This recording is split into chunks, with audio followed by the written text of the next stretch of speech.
Hey guys, Aramis555 here. I just tried to film this for you guys on my PlayStation Vita, but I'm having technical issues with it after doing the most recent update. So I decided I had to film it this way. Sorry, the quality's not close to even as good, but this will have to do. Anyways, as you guys can see, this is my Lightsworn deck profile. I traded my friend all my hero stuff for all his Lightsworn stuff. And yeah, I'm having a lot of fun with the deck. I'll probably be running this for most of the format. It's still very competitive, dropping 3 JDs. As you can see, I do not have a BLS yet. I have one coming in the mail from Team Delta Force. Thank you very much for that, Team Delta Force. I really appreciate it. You're a good friend. So make sure to check him out down below and subscribe to his channel if you're not, because he's got good content. Other than that, I'll get started. I'm just going to go through all the cards and I'm going to go back and then talk about them really quickly. So we got 3 Judgment Dragon, 1 Chaos Sorcerer, 2 Lumina, 2 Wulf, 2 Ryko, 1 Lyla, I only have 1 Garoth, 1 Jain, 1 Ehren, and 1 Celestia. Honest, 2 Card Trooper, 2 Tour Guide Sangan, I'll talk about that in a bit, 2 Tragoedia, Gorz, 2 Necro Gardna, I'll talk about that soon in a bit as well, 1 Plaguespreader, 3 Soul Recharge, 1 Charge, 2 Gold Sarc, 1 Allure of Darkness, 1 Monster Reincarnation, 1 Pot of Avarice, 1 Foolish Burial, 1 Heavy Storm, 1 Monster Reborn, and 1 Dark Hole. So that's the deck. It's 40 cards, 27 monsters, 13 spells. I want to get the monster ratio a bit higher and the spell ratio a bit lower, just so I'm not milling as many spell cards, which I will plan on doing, and I'll talk about that in a quick second here. So I'm just going to go through things really fast, and yeah, kind of give you guys my thoughts. So 3 Judgment Dragon, you have to run 3, I think. A lot of people are like, oh, 3's bad, cloggy. I really don't think it is. You know, we got 2 Luminas now, we got the Card Troopers, we got Recharge, Charge, you know, and then the Tour Guide just adds so much consistency to everything that I've never had any problems with dead JDs in my hand. Sometimes they sit in your hand for a couple turns, but once you can drop them, you're like, I'm glad it's here rather than in the graveyard. Chaos, like I said, I don't have BLS right now. It's too bad Chaos Sorcerer's to 1. But I actually think that added a little bit more consistency back to the deck, meaning we can only run 1 now, because most of the times people ran 3 JD, 2, or even 3 I've seen Chaos Sorcerer and then a BLS. So that's a lot of dead draws. So I think the 1 Chaos Sorcerer and then the 1 BLS, you know, only 5 boss monsters, that's a lot more consistency.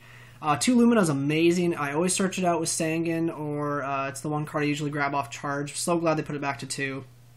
It really is the heart of the deck in a lot of sense, and a lot of very good plays you can do with it. Wulf, I've seen a lot of people only run 1. I think you have to run 2 Wulf.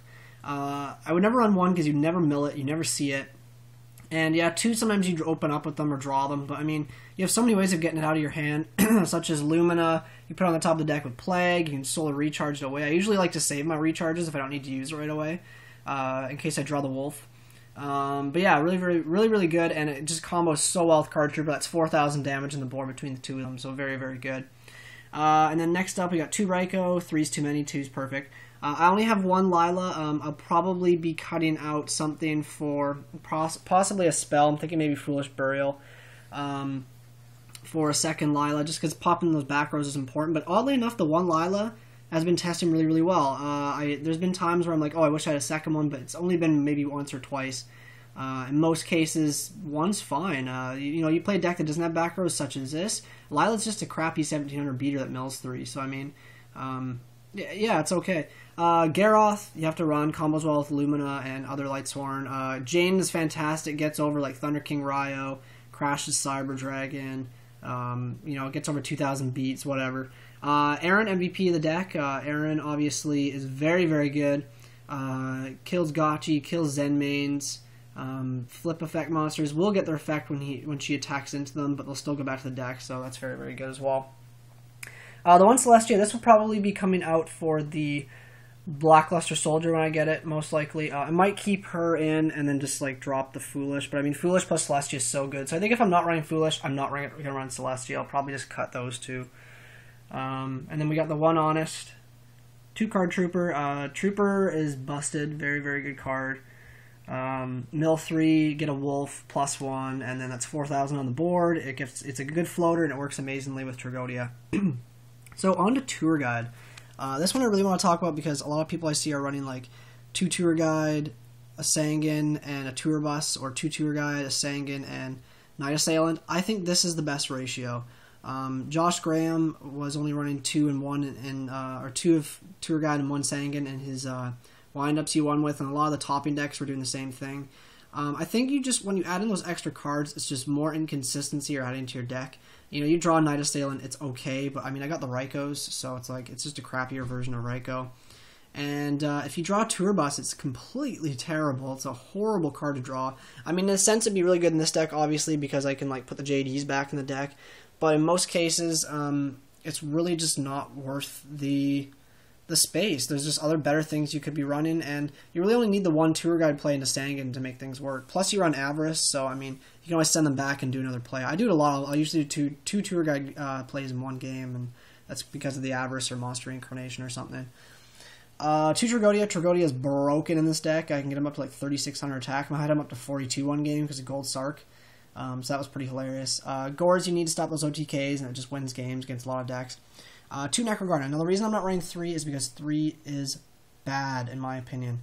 I mean, if you mill them all, that's really, really good, but all it really is it just negates attacks, which is good, but, people were only running 3 when we had 3 3 charges of the Light Brigade.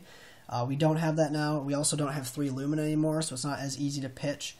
I don't know. I would never run 3. I don't know what I would cut to even make room for it, so I think 2 is just the perfect number. You gotta run Plague. I'm not gonna say anything about Recharge or Charge.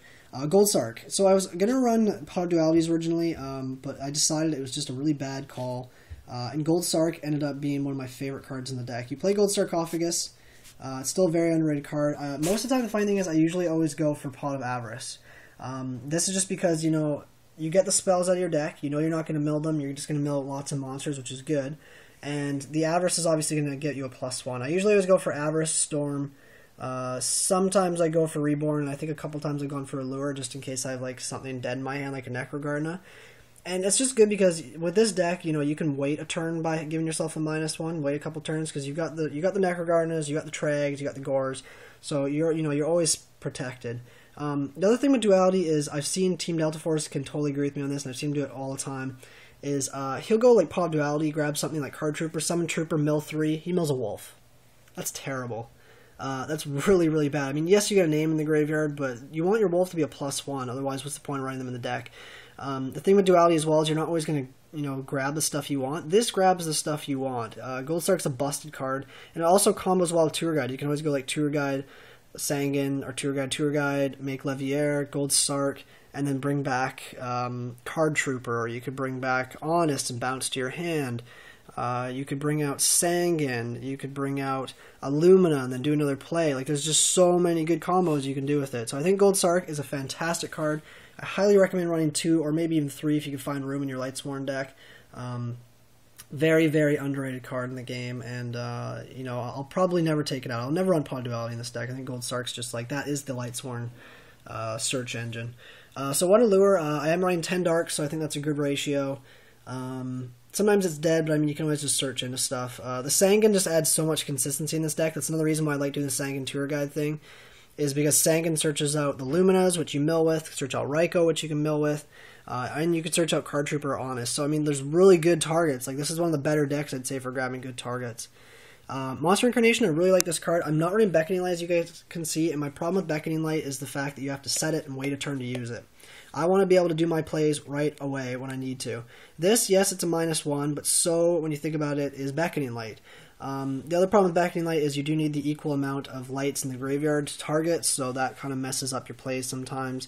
And Monster Reincarnation can also grab back stuff like Chaos Sorcerer, or Card Trooper, or even Honest I guess Honest can grab back anyways. Tour Guide, I should say, or even a Gorz I've added that back before, and my opponent was afraid to attack. So, if you play your cards right, you're in a really, really good position. Monster Reincarnation is a fantastic card. And the other problem with Beckoning Light is you set it and they might end phase MST it. So if you're not running any traps in this deck, you're making your opponent's MSTs, which people are running 2 to 3 right now. You're making all their MSTs and they're 1 storm dead. That's 4 cards in their 4 cards in their hand, or deck I should say, that might be in their hand that will cause them obvious grief. So, and then Avarice is amazing in this deck. Yes, I'm running a couple Chaos monsters, but all in all, it's just so you can send back the JDs. Like I said, I always usually Gold Sarc for Avarice first. And that's just because I know if I play the Gold Sarc, get the Avarice out of there, I'm not going to mill it. And then if I mill my boss monsters later on, I just Avarice them all back. Like, I always usually Avarice back, sometimes you mill the tour guides and stuff. I usually always Avarice back a tour guide or a Sangan, maybe a Trag, and 2 JDs or a Chaos Sorcerer. You know, you're always sending back those boss monsters, and you're keeping your Lightsworn engine in the graveyard. So you're always top decking really, really good. Foolish Burial, like I said, I really like this card, but I might end up taking it out. This is probably just because, you know, it's a very, very good card, but I don't know. It doesn't really do a whole lot. I mean, you have so much milling anyways. And then Storm, Monster Reborn, Dark Hole. So I think the video is going to stop filming pretty quick here, so I just want to cap things up. Yeah, this is the deck. I love it. I'm having a lot of fun. I'm not going to show you guys the extra deck or the side deck because there's really nothing to show. It's just your typical extra deck. But yeah, if you guys haven't played Lightsworn, it's very, very good, this format. It's been testing extremely well. I'm having a lot of fun with it. Tour Guide's awesome. Gold Sarc's awesome. Give it a try. Other than that, you guys have a great day. Make sure to check out Team Delta Force, and make sure to check out my other videos. Peace!